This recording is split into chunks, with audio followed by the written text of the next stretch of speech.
راحت میاں قادری کا لکھا ہوا کلام اے زہرا کے بابا جو پڑھا ہے، سوشل میڈیا پہ دیکھتا ہوں کہ بہت زیادہ اس کی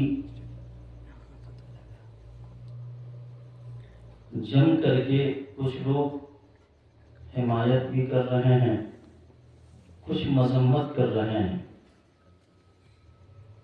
ہماری جماعت کے قابل قدر مفتی ہیں خلیفہ حضور تاج الشریعہ علامہ مفتی اختر حسین علیمی صاحب قبلہ، بہت اچھے مفتی ہیں۔ ان سے سوال ہوا کہ اس شعر کا پڑھنا کیسا ہے؟ انہوں نے کہا قرآن عظیم کی ایک آیت پڑھ کر کہ اس کا پڑھنا ناجائز و حرام ہے۔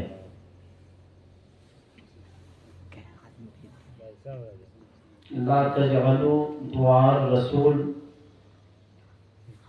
کی روشنی میں انہوں نے جواب دیا کہ حضور کو یا محمد کہہ کے پکارنا یا اس طریقے سے جیسے آپس میں ایک دوسرے کو پکارتے ہیں،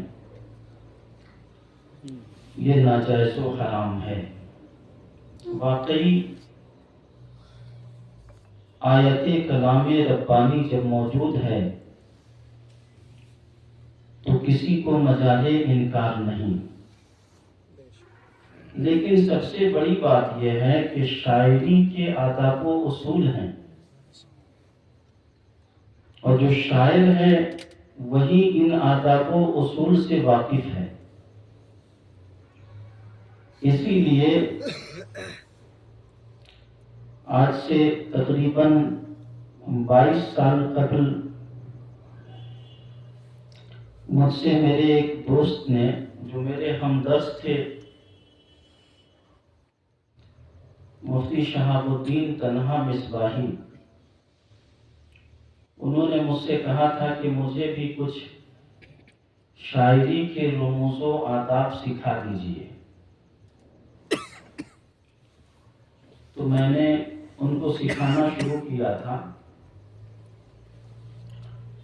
اور ایک کتاب معین العروض والقوافی ان کو پڑھاتا تھا، اردو شاعری وغیرہ بھی انہیں سکھاتا تھا۔ چونکہ جس طریقے سے مفکر قوم و ملت حضرت علامہ اکرام الحق قیصر مصباحی صاحب قبلہ بڑی اچھی فکر کے شاعر ہیں، ان کا کلام میں نے سنا۔ شاعر کا کلام، شاعر کی حیثیت اور پرواز تخیل اس کے کلام سے ہی پتہ چل جاتا ہے کہ کس حد کا شاعر ہے اور کس انداز کی شاعری کرتا ہے۔ تو الحمدللہ بہت اچھی شاعری حضرت کی، اللہ تبارک و تعالی ان کی شاعری کو فکر اعلیٰ حضرت اور تخیلات حسان بن ثابت رضی اللہ تعالی عنہما کے صدقے میں آسمان ہفتم کی بلندی عطا فرمائے، آمین۔ میں بھی ٹوٹی پھوٹی شاعری کر لیتا ہوں، اور الحمدللہ بہت سارے کلام ہم نے لکھے، پڑھتا تو نہیں ہوں، نعت خواں حضرات پڑھتے ہیں اسٹیجوں پر، لیکن فن شاعری کے رموز و آداب سے کچھ واقفیت ہے۔ ہمارے مفتی صاحب قبلہ نے جو فرمایا تھا کہ اس کا پڑھنا ناجائز و حرام ہے، تو اس کی نظیریں بہت ساری ملتی ہیں۔ اعلیٰ حضرت امام عشق و محبت فرماتے ہیں تیری سرکار میں لاتا ہے رضا اس کو شفیع، جو میرا غوث ہے اور لاڈلا بیٹا تیرا۔ مفتی صاحب نے تو کہا تھا کہ اس کا پڑھنا ناجائز و حرام ہے، لیکن الحمدللہ ہمارے نزدیک اس کا پڑھنا ناجائز و حرام نہیں ہو سکتا۔ شاعر نہیں ہیں، لیکن انہوں نے ایسا کہا۔ خیر، وہ ہماری جماعت کے بڑے مفتی ہیں۔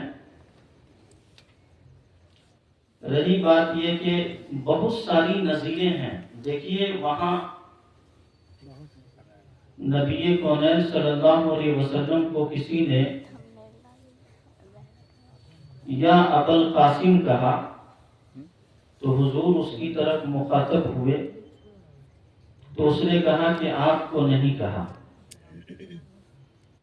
تو وہاں